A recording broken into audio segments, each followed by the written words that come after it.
This channel does not promote any violent, harmful, or illegal activities. All content provided by this channel is meant for an educational purpose only.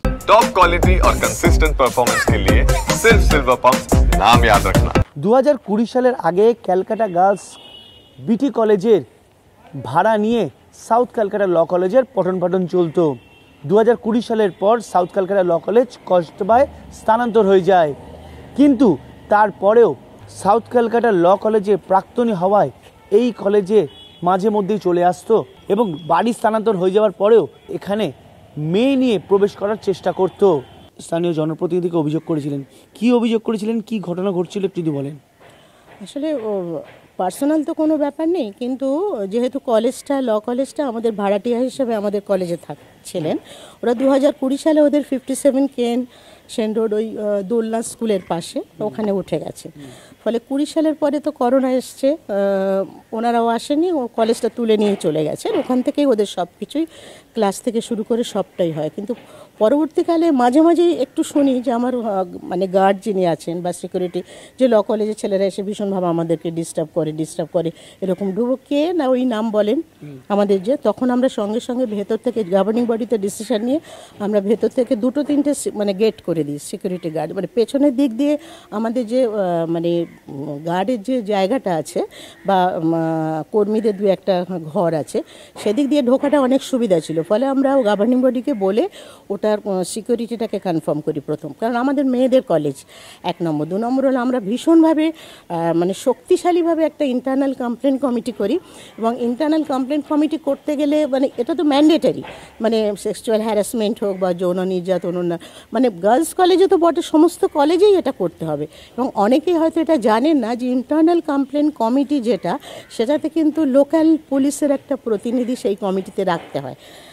সেভাবে আমরা নিয়ম অনুযায়ী সেটা করি এবং আমরা সিকিউরিটিটাকে অনেক মানে টাফ করে দিই। রিসেন্টলি 3-4 আগে একজন আমাকে, আমার যিনি গার্ড ছিলেন সেদিন, ও একটু সন্ধ্যের দিকে বেরিয়েছিল। এই পাশে একটা চা দোকান আছে, আপনি দেখবেন আমাদের পাশে, তো ওরকম 2টি আলাদা ছেলে সঙ্গে একটি মেয়ে, ওরা কলেজে ঢোকার চেষ্টা করে।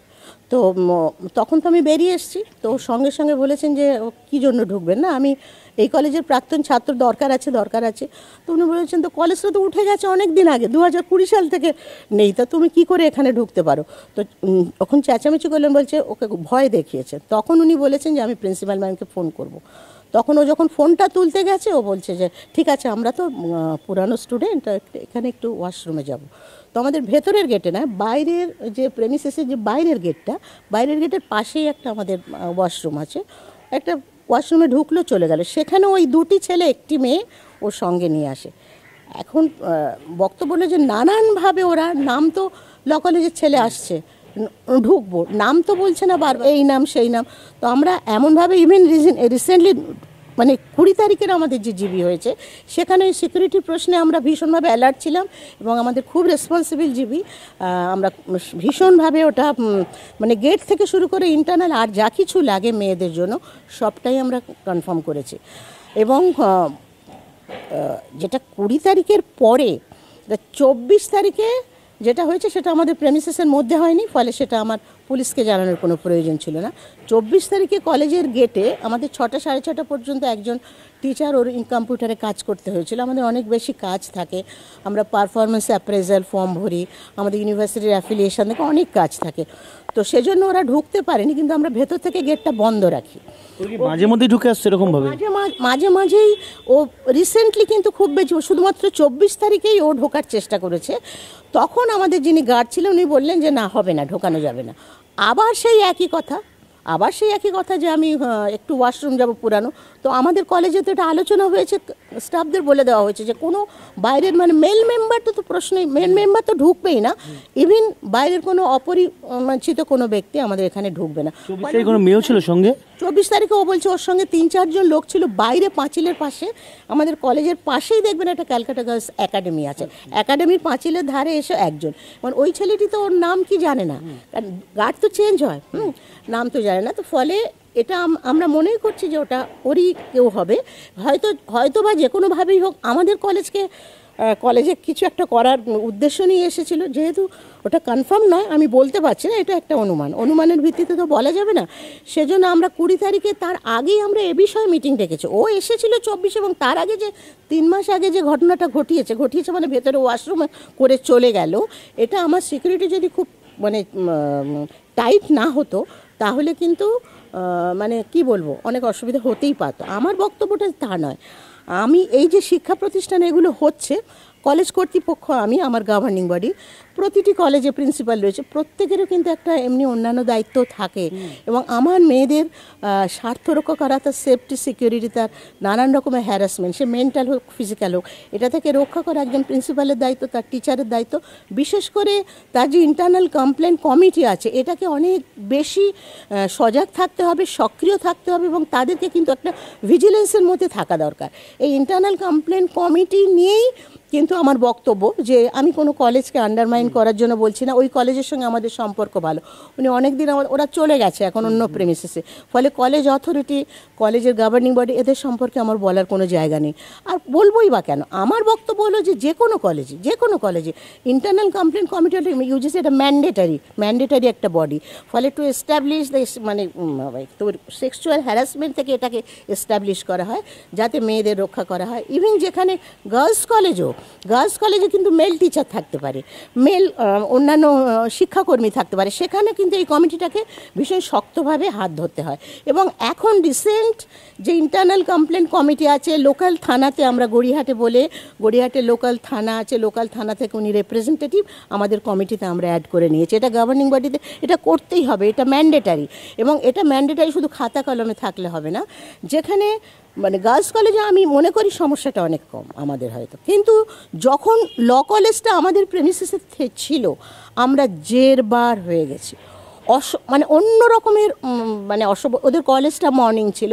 আমাকে একটা এই জানান আপনাকে, যে কি ধরনের ওর কি করতো, মানে এই যে অসভ্যতামি করতো বা যেটা অভিযোগ করে কি করতো? ওদের নিজেদের মধ্যে, আমাদের মেয়েদের নিয়ে কোনো সমস্যা নেই, ওদেরই স্টুডেন্টস ইউনিয়ন নিয়ে হাতাহাতি নিয়ে মারামারি, ওদের প্রিন্সিপালকে অশ্লীল ভাষায় গালাগালি। এবং একদিন দেখছি আমরা সবাই, ওখানে গাড়ি দাঁড়িয়ে রয়েছে, উনি পৃথিবীতে এখন নেই, উনি মারা গেছেন, দেবাশিস চট্টোপাধ্যায়, আমারই সমধর্মী কলিগ বলতে পারেন, প্রিন্সিপাল বন্ধু বলতে পারেন। অশ্লীল ভাষায় গালাগালি করে মানে দৌড়ে গিয়ে তাকে ধরবে, মারবে, উনি মানে গাড়িটা ধরেই পালিয়ে যেতে বাধ্য হচ্ছে। এটা সবাই বলে করছিল। আমি তো তাকে কখনো, ল কলেজের একটা দুটো স্টাফকেও তো ক্যাজুয়াল ওরা নিয়েছে, সেটা তাদের গভর্নিং বডির ব্যাপার, আমার কিছু ব্যাপার নেই। বক্তব্যটা হলো যে উনি যতদিন ছিলেন প্রিন্সিপাল স্যারের একটা এফআইআরও আছে, প্রিন্সিপাল স্যার আমি যতদূর জানি এফআইআর করেছিলেন। এবং তখন গভর্নিং বডি যে ছিল, তখন মনে হয় ক্যালকাটা ইউনিভার্সিটির লয়ের ডিন, উনিও মনে হয় ওদের মানে গভর্নিং বডিতে ছিলেন। খুবই ভদ্রলোক, খুবই ভালো। জানার কথা যে আপনি তো সামলাচ্ছেন, বা আপনার কলেজে প্রিমিসেসের মধ্যে, এখন ওই কলেজ নেই, কিন্তু এখন ওই যে প্রিমিসেসে ঢোকার চেষ্টা করছে, এর আগেও কি যখন একসঙ্গে প্রিমিসেস ছিল তখন কি ঢোকার চেষ্টা করতো? তো ঢোকার চেষ্টা ব্যাপার নেই, কলেজটা তো ওখানে। এবার কলেজটা যে ওখানে, ওদের তো মর্নিং কলেজ, তাহলে ওদের 11টা থেকে 11:30টার মধ্যে কলেজটা ছেড়ে দেওয়া দরকার ছিল, কিন্তু ওরা কলেজটা ছাড়তো না, জোর জবরদস্তি করে ওরা 4টে, 4:30, 5টা পর্যন্ত থাকতো।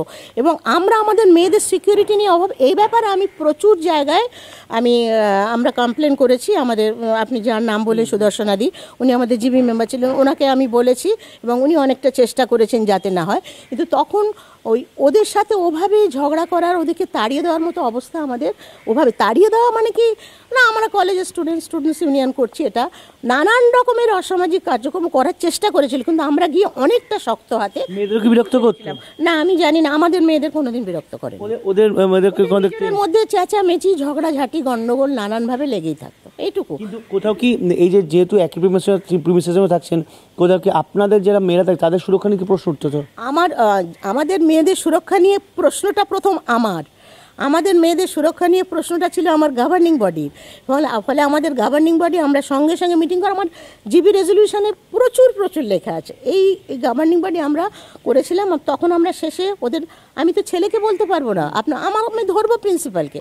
আমি ওনার প্রিন্সিপালকে, ওনার সমস্ত কলেজ টিচার জানে ওদের সাথে আমার কীরকম, যে না আপনি আপনার সময় আপনি কলেজটা ছেড়ে চলে যান, মানে সম্ভব না। এটা আমি তখন বাধ্য হয়ে, তখন আমাকে সুদর্শনা মুখার্জি মহাশয়াকেও বলতে হয়েছে।